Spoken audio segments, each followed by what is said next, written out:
One of the most important things for a hybrid workforce is really to understand the sentiment of an organization. Oftentimes, we're using things like surveys to gather that information, but that's usually only done once or twice a year. Sentiment tracking driven out of a Yammer network can be a super powerful way to really keep your finger on the pulse of what's going on within your organization. I think, first of all, we should talk about how we actually calculate sentiment. We're using Microsoft Cognitive Services to score every message that comes into the network. There's a score of 1 for the most positive, 0 for the most negative, and of course, somewhere in between is what we would typically see from a message tracking perspective. What's important, though, is that this is really generated by a machine learning type of program. So it may score some messages incorrectly.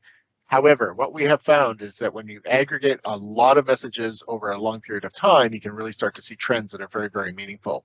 We saw this through the pandemic as organizations were going through ebbs and flows of different types of sentiment, during different types of events that were happening within their company.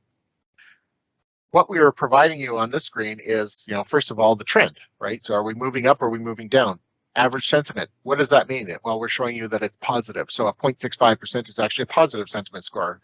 People think, it's like grade point average where anything over an 85 would be good. Well, not with sentiment. Sentiment is scored a little bit differently. So we give you that type of information on the screen. We'll provide you with that information over time. And again, we can drill up or drill down, as we've seen with any of the other reports, the ability to look at quarters and years and so forth. And that sentiment trending, again, something you want to pay attention to in your network.